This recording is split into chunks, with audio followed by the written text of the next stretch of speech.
Hello and welcome back to Letters of Intent. I am your co-host, Pankaj Raval, the founder of Carbon Law Group, and today I'm joined by my trusted co-host, Sahil Chaudhry. Sahil, how are you today? I'm doing great, and we are all in on FIFA fever right now. We got it. I got a fever, and it is for Yeah, FIFA. And unfortunately, it's the temperature's rising around here because there's a lot of that's controversy right. going on with FIFA, Sahil, and I think we're going to get into it today. Yeah, we're definitely going to get into it. I had a lot of fun. So over the weekend, I went to a bar in Venice to watch Mexico, England, and I've never seen this kind of excitement for soccer. I feel like it was really fun, and it brings a lot of excitement, community. People were having a great time. People showed up in their jerseys, and it was a great match. Yeah. England actually won, but Mexico was really close, and it was really exciting. And I'm having a lot of fun also exploring the business side of this. Pankaj, I don't know, did you see the way these brands are covering up their logos I at did the actually. I mentioned that I won the lottery, right? I got tickets to all the matches here in LA. I have a buddy who actually he won the lottery. He didn't want to take it. I said, "All right, I'll take the tickets." So I got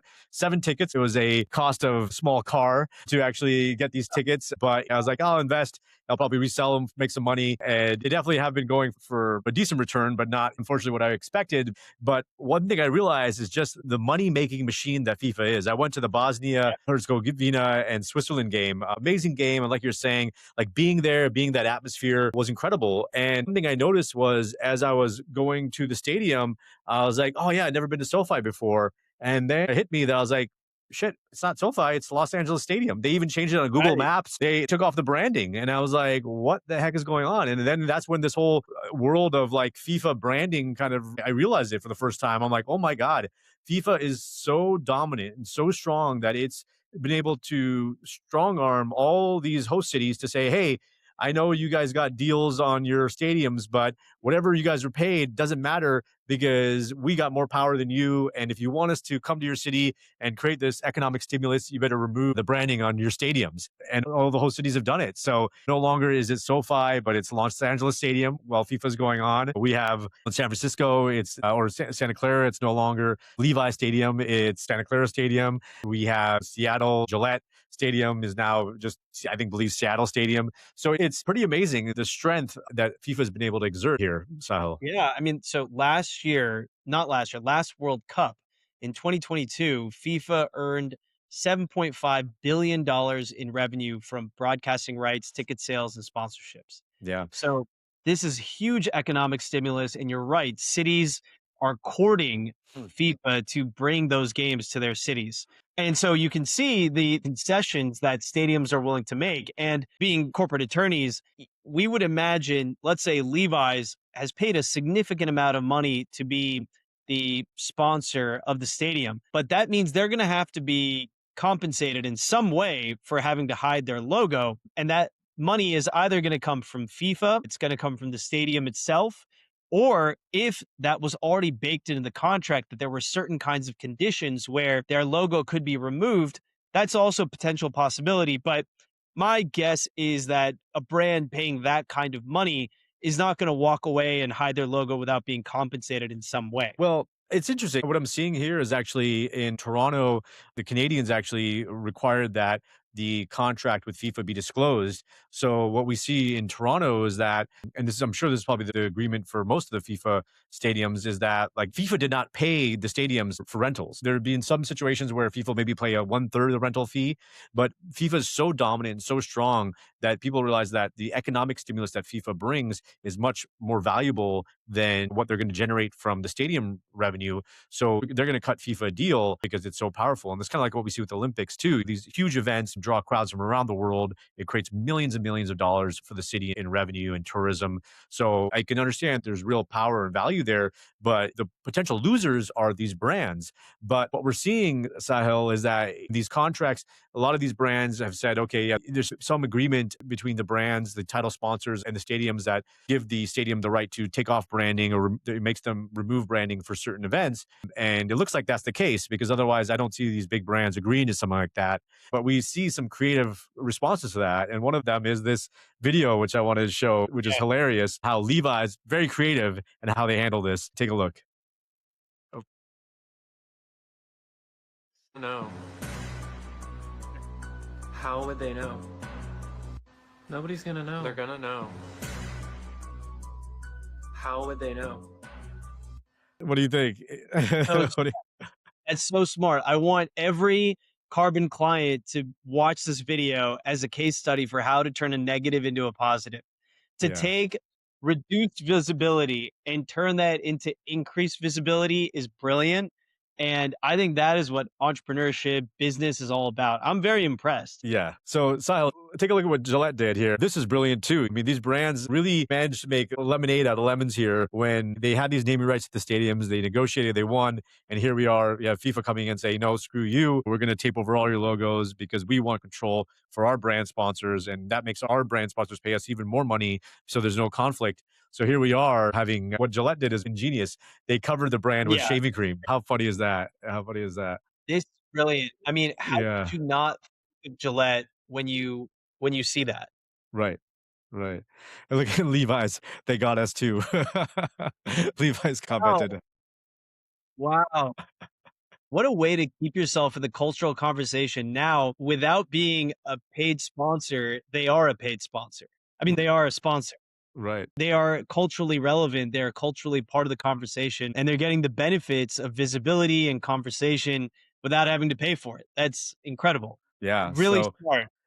Sahil, I think you kind of touched on it earlier. So what does this mean for business, for deal making? We're seeing FIFA exert incredible power over brands, over cities because of what it brings. But what does this mean in terms of how brands should think about their logo and even their naming rights? Yeah, I think we're living in a different age. We're living in the age of social media. You know, pre social media, this wouldn't be possible. Your name comes down, it just comes down. It's more difficult to find the silver lining.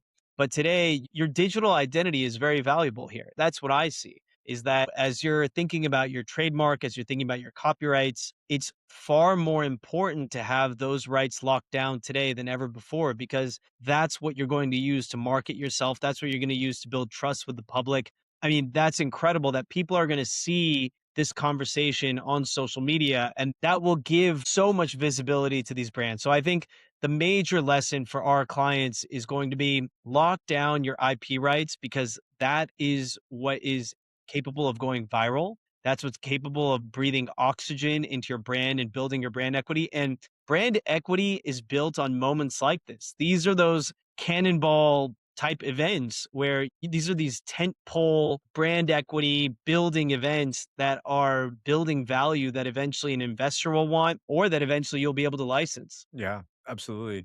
Absolutely. And I think from a trademark perspective, as a trademark lawyer, Sahil, I look at this and say, okay, look at the strength of these trademarks. That's pretty impressive that when you see shaving cream, you think Gillette, right? When you see the Batwing logo of Levi's, you think Levi's jeans. That is really impressive. And I think really important for businesses to recognize as they build their brands creating something distinctive, creating something that is unique, being associated with the product category is super valuable in this day and age. And while it takes a lot of money, and Levi's and Gillette have both invested millions and millions of dollars in their marketing, they've created very strong brands. So when you're building your brand, what are you doing to make it distinctive, to make it unique, to make it memorable, and make it associated with the services or goods you're selling? Because look at what Gillette was able to do by covering it with shaving cream. It created this connection that strengthened its brand.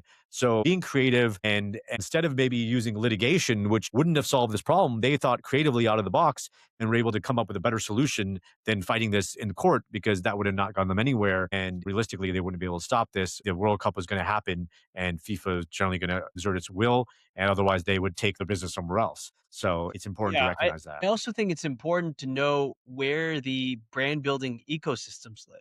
Yeah. So previously, brand building ecosystems lived exclusively in the physical world. And so your name on top of a stadium was very important. And today it's important, but it's not the only brand building mechanism. And arguably, it's not the most important.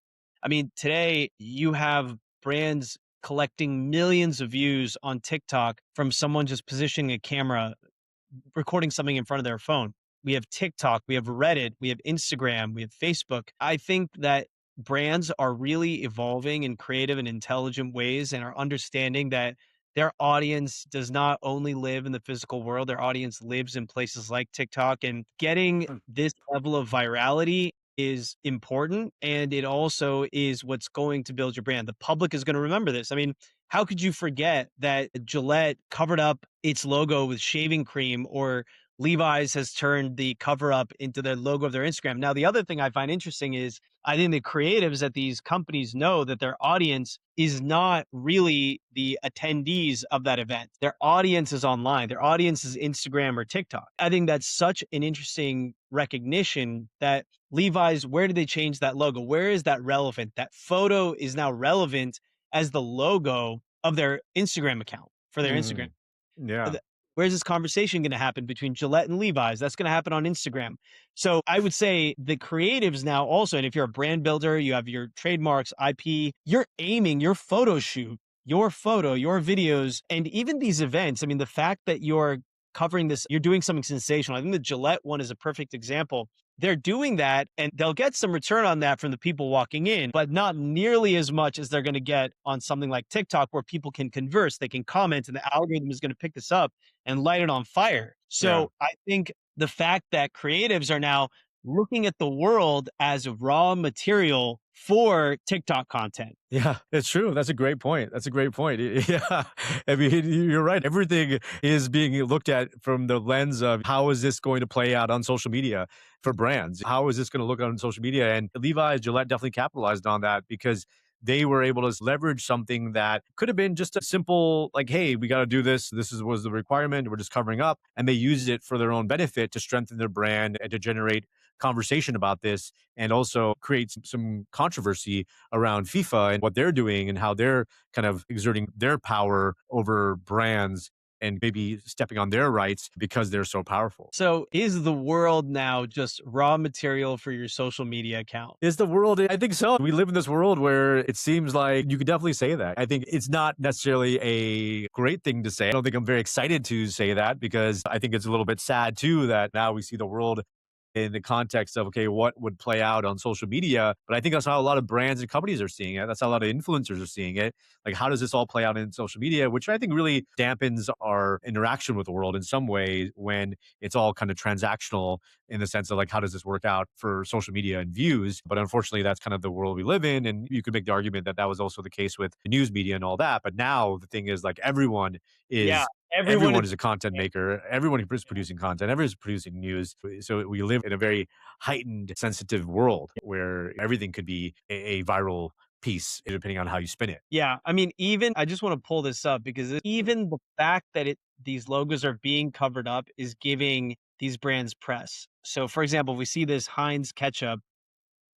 So, Oh, they blacked out. That's hilarious. Yeah, yeah, but it's kind of backfiring on FIFA because it's such a noteworthy cover up that yeah. people will talk about it. And now you take a photo and throw that on Twitter. And now you've now turned your attempt at covering up Heinz ketchup into a Heinz ketchup ad. Yeah, yeah, yeah. That is hilarious. It's kind of ridiculous when you realize that sometimes capitalism deserves to be laughed at. Sometimes I think a nice check on the balance of power, right? This is a nice check on power because now you're saying, okay, come on, you're being a little bit ridiculous. You can't even have ketchup bottles in here that have logos because of your brand deals.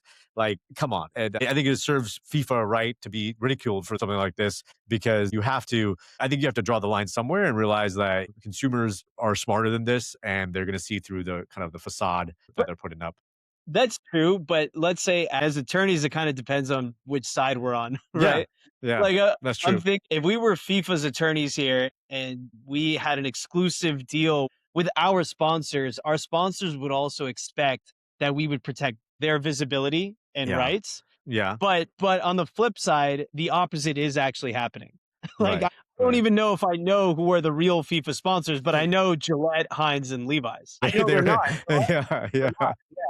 Yeah, yeah. I remember watching the games that Kalshi and like all these like betting companies Oh, are putting a lot of money into FIFA, and that's a little bit dubious in my thought. In my mind, it's kind of like reminds me of the crypto boom from yeah. 5 years ago, 10 years ago. So I think clearly FIFA is just taking as much money, taking whatever sponsor is going to pay them the most, and running with it, which is whatever. There's a lot of controversy around FIFA right now. now, especially regarding officiating. So I don't know if we need to go that far into it, but there's a lot of issues, I think, when they're exerting this much power, how they've made decisions, based on influence from politicians that shall not be named. This is just one element that showing that the power of FIFA, the power of this organization around the world, globally. We talk about how the NFL is so powerful here, but you think about an Yeah. organization more Well, powerful than the NFL. And look at FIFA. And is just one example of how it's been able to flex its muscle, but also a great story of how brands can respond in a creative way that actually helps build their brand. And I think smaller brands should think about this. If yeah. you're priced out of certain events, what are creative ways you can still make it in there, right? What are creative ways you can still make your name presence known? Coachella's or other events where maybe you can't pay to be an official sponsor, but maybe there's a way you can get in as a sponsor some other way or create some buzz around you because you weren't able to get in. Right. And this is speaking of creative ways. So this is what then Heinz released this image, which Yeah, is good. The unofficial stadium yeah, ketchup is here. yeah. And I believe they released a limited product with the tape. Yeah. So, Sahil, this is a podcast about deal makers and risk takers, right? Yes. And in this podcast, we're focusing on the risk takers, right? We're focusing on the brands that, sure, they're known for being deal makers, right? These are multi-billion-dollar companies, publicly traded companies, but here they are also recognizing that let's figure out how to navigate risks, how to deal with the risks out there.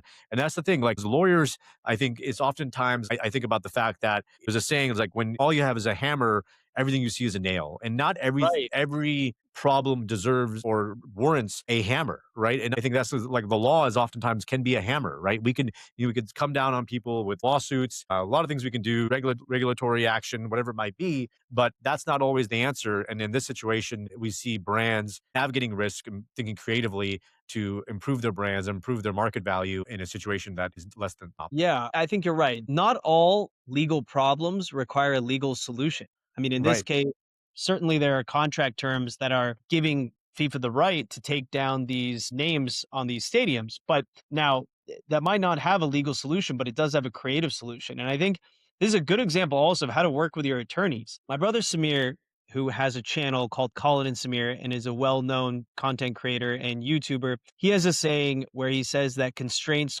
create creativity. I'm paraphrasing there, but basically the idea is that when you have a constraint, it forces you to be creative and come up with something unconventional and interesting. And I think that's what we're seeing here. So I think when you're working with your attorneys, we're able to give you guardrails. We're able to tell you, hey, these are the lines, but you can color within the lines. And sometimes we think when we aren't aware of the law that the lines are actually thicker and more restrictive than they actually are. But sometimes by your attorney explaining the rules of the game to you, you can actually get more creative and do more because you're not afraid of stepping over the line. Absolutely. Absolutely.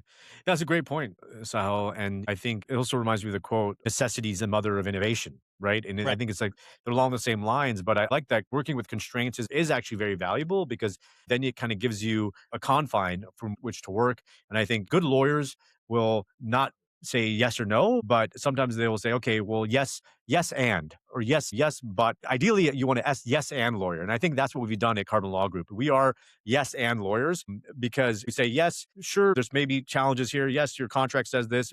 And how about thinking about this? How about thinking about things outside the box? And I think you and I, Sahil, come from entrepreneurial backgrounds, right? We're both entrepreneurs at heart. And I think that's why we think about it that way. It's not that we're going to regurgitate to our clients the code and say, this is all you got, but say, okay, how do we help you think through this now? Okay, this is what the law says. Let's think through it creatively. What are some options? What could you do? What can't you do? What creates more risk for you? What creates less? And let's find those solutions because that's what business is about. And I think you got to have both. You got to have the business mindset, but also the legal understanding to minimize risk so you don't step into something that could also tank your business. Absolutely. Well, Bunkage, I know I'm going to stay tuned to FIFA and see where this all takes us. Whether you're interested from a business perspective or you just love soccer, I think it's going to be a lot of fun to see where this takes us. Absolutely. Yes. And it'll be interesting to see what happens with this controversy around officiating and after this World Cup and the red cards. So stay tuned. A lot of fun, but it's been great soccer, been amazing games. And we hope you guys are all enjoying. This is Letters of Intent. We are the podcast for deal makers and risk takers. We thank you all for listening, spending time with us. Like, comment, share for more. And if you ever have any questions, please reach out to us. We're pretty easy to get a hold of. Just Google us or reach out to our website, carbonlg.com. Until next time, keep on shooting your shot.